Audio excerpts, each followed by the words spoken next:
বাপের নাম টি, আমার নাম কফি। আমরা দুজন মিলে বাংলাদেশের মানুষকে চুতিয়া বানাইছি। ব্রেকিং নিউজ, শহরের সব দোকান থেকে মশার কল উধাও। কারা করছে এমন কাজ তাদেরকে তাড়াতাড়ি খুঁজে বের করতে হবে, তা না হলে দেশে একটা চরম লুচ্চামির সীমা বেড়ে যাবে। আপনারা দেখছেন ঠেলা টিভি, ঠেলা টিভির সাথে থাকুন। ধন্যবাদ। হ্যালো সেটি, আমি তোমাদেরকে 24 ঘন্টা সময় দিলাম। এই 24 ঘন্টার ভেতর তোমাদের খুঁজে বের করতে হবে বাংলাদেশ থেকে কেন মশার কয়েল উদা হচ্ছে, তা না হলে তোমাদের চাকরি থাকবে না। মাসে পাই 2000 টাকা, চাকরি গেলে কি এমন হবি? স্যার আপনার মাসে পান তো 2000, ঘুষ খান যে 2 লাখ। কিরে তুই চাইলি কেমন না? তুই সত্যি কথা বললি কে? আজ থেকে তো চাকরি নট। স্যার আপনি আমার চাকরি নোট করেন আর বট করেন, আপনি কিন্তু আপনার বইয়ের সাথে পান না, সেটা আমি জানি। তুই জানলি কেমন? স্যার দেরি হয়ে যাচ্ছে, চলেন। হায়রে আল্লাহ, কার সাথে ঘুরি তাই খাইবি। তোর দুজনের খবর আছে, পরে দেখতেছি। তাড়াতাড়ি আয়।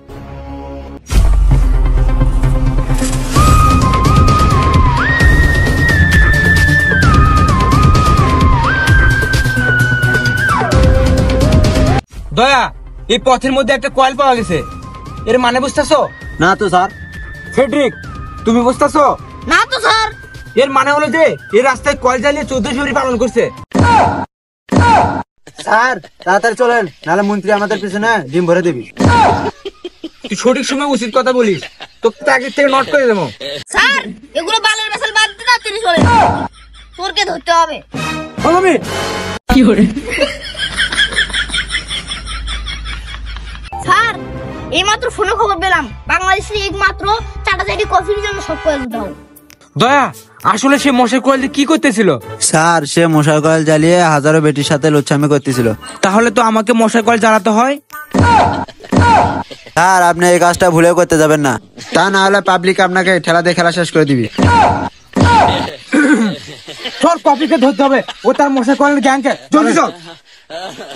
ব্রেকিং নিউজ, শহরের আনাচে কানাচে করোনা মহামারীর মধ্যে ছড়িয়ে পড়ছে মশার কয়েল জ্বালানো। কারা করছে এমন কাজ?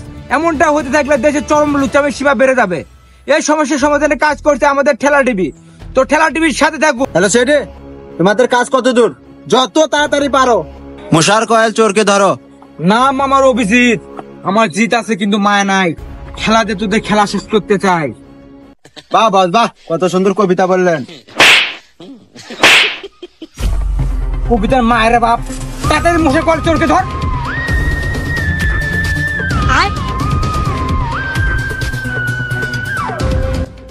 দয়া, এখানে অনেকগুলো কয়েলের বক্স পাওয়া যাচ্ছে, এর মানে বুঝতেছো? না তো স্যার। ফেডরিক, তুমি বুঝতেছো? না তো স্যার। এর মানে হলো ইন্ডিয়া থেকে সব ছাবরি বাংলাদেশে ঢুকতেছে। খুব শীঘ্রই এদেরকে ধরতে হবে। চলো আমরা তাদের মিশনে যাই। চলেন। Guys, point to be note, ওই কাকু ওইটা করছে, ওই কাকু ওইটা করছে। আমি কিন্তু ছাত্র আন্দোলনের অবদান রাখছি, আমি কোনো ধনচা নই। ভাইয়া, পৃথিবীটা কিন্তু গোল ভাইয়া। বাংলাদেশের মানুষকে ছাপড়ি বানাতে, বাংলাদেশের মানুষকে চুটিয়ে বানাতে আমার কিন্তু একটা অবদান আছে ভাইয়া, এটা কিন্তু অস্বীকার করতে পারবে না ভাইয়া। গাইস, দেশে মানবতা বলতে কিছুই নেই। শত্রুরা আমার বাড়িতে আগুন লাগিয়ে দিয়েছে। আসলে ওরা মশার কয়েল জ্বালিয়ে কি করতেছে? স্যার আসলে ওরা মশার কয়েল জ্বালিয়ে বাংলাদেশের মানুষকে বোকা বানাচ্ছে। তোমার এমনটা মনে হওয়ার কারণ কি? স্যার আসলে এরা সবাই ভণ্ড। স্যার এরা ভণ্ডামি করে আর সুন্দর সুন্দর মেয়েদের সাথে লুচ্চামি করে।